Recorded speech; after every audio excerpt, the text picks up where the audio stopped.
Tirupati sub జైల్లో gun misfire అయి AR head constable Lakshminarayana మృతి చెందారు. డ్యూటీ మారే సమయంలో గన్ హ్యాండ్ ఓవర్ చేస్తున్న సమయంలో పొరపాటున గన్ పేలింది. సరిగ్గా లక్ష్మీనారాయణ గుండె నుంచి బుల్లెట్ బయటకు దూసుకొచ్చింది. దీంతో అక్కడికక్కడే లక్ష్మీనారాయణ మృతి చెందారు. ఘటనా స్థలానికి చేరుకున్న పోలీసులు పరిశీలించారు. ఈ కేసు దర్యాప్తు చేస్తున్న డీఎస్పీ సుధాకర్తో మా ప్రతినిధి Lokesh face to face. Sub జైల్లో గన్ మిస్ఫైర్ అవడంతో కూడా ఒక ఏఆర్ కానిస్టేబుల్ లక్ష్మీనారాయణ మృతి చెందినటువంటి ఘటన తీవ్ర కలకలం రేపుతుంది.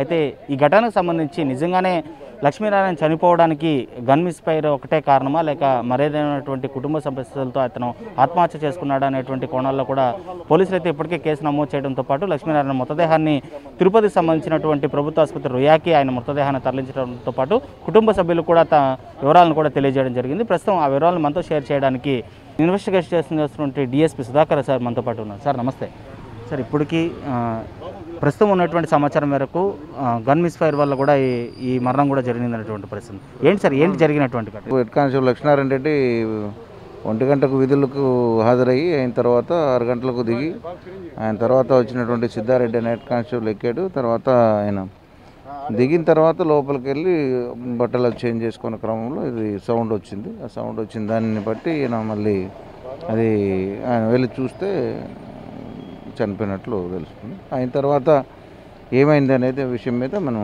దర్యాప్తులో తెలుస్తుంది. సరే, ఇలాంటివి అనేక ఘటనలు మనము అనేక మార్లు చూసినటువంటి పరిస్థితి. అంటే కొంతమంది నార్మల్ సిటిజన్స్ వ్యక్తం చేసేటువంటి డౌట్ అయితే మనకు ఒకటి, గన్ లోడింగ్లో ఉండదు, అవసరమైనప్పుడు మాత్రమే పోలీసులు గన్ యూజ్ చేస్తూ ఉంటారు.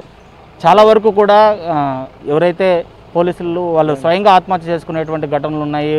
మరొకటి వాళ్ళు వ్యక్తిగతంగా చేసినటువంటి పరిస్థితులు ఉన్నాయండి. దీనికి గన్ను ఉన్నప్పుడు గన్నులో లోడ్లో లేకోకుండా ఎందుకు ఉంటుందండి. మామూలుగా తుపాకీ ఉన్నది ఎందుకు లోడ్ చేసుకునే ఉంటారు, లోడ్ ఎల్లోనే ఉంటుంది. అది అపోహ, ఎవరైనా తెలియక అనుకుంటారు. కానీ వెపన్ ఉందంటే వెపన్లో ఖచ్చితంగా లోడ్ అయ్యి ఉంటుంది. ప్రస్తుతం లక్ష్మీనారాయణకు సంబంధించినటువంటి మృతికి సంబంధించినటువంటి ఘటన వరకు మనం ఇప్పుడు ప్రస్తుతం మనకు ఉన్న సమాచారం బట్టి, మనకు ఉన్నటువంటి దీన్ని బట్టి మనకు మాత్రం ఇంకా మనం దర్యాప్తు చేయాల్సి ఉంది. ఎందుకంటే కుటుంబ సభ్యులు వాళ్ళు ఉన్నారు, వాళ్ళు బాధలో ఉన్నారు. విచారించి తర్వాత ఏమైందనే విషయాన్ని పూర్తి స్థాయిలో మనం దర్యాప్తు చేస్తాము. ప్రస్తుతానికైతే ఈ తుపాకీ పేలి ఆయన మృతి చెందడం జరిగింది. సో అది మొత్తానికి ఇన్వెస్టిగేషన్ ఆఫీసర్ డిఎస్పీ సుధాకర్ చెప్తున్నది అయితే మాత్రం ఒకటే విషయం, ఏదైతే గన్ మిస్ఫైర్ వంటి వ్యవహారంలో అయితే మాత్రం ప్రస్తుతం వరకు అనుమానిత కోణాల్లో మిస్ఫైర్ వల్ల కూడా లక్ష్మీనారాయణ మృతి చెందాడు అని కూడా దృఢంగా చెప్తున్నటువంటి పరిస్థితి. అయితే కేసు అయితే మాత్రం ఇప్పటికే టేకప్ చేయడం జరిగింది. అక్కడ ఉన్నటువంటి గ్రౌండ్ రిపోర్ట్ను ఫారెన్సిక్ ద్వారా కావచ్చు, ఇతర సంబంధించినటువంటి సంబంధిత శాఖలతో అన్నింటినీ కూడా వెరిఫికేషన్ చేయడం అయితే మాత్రం జరుగుతుంది.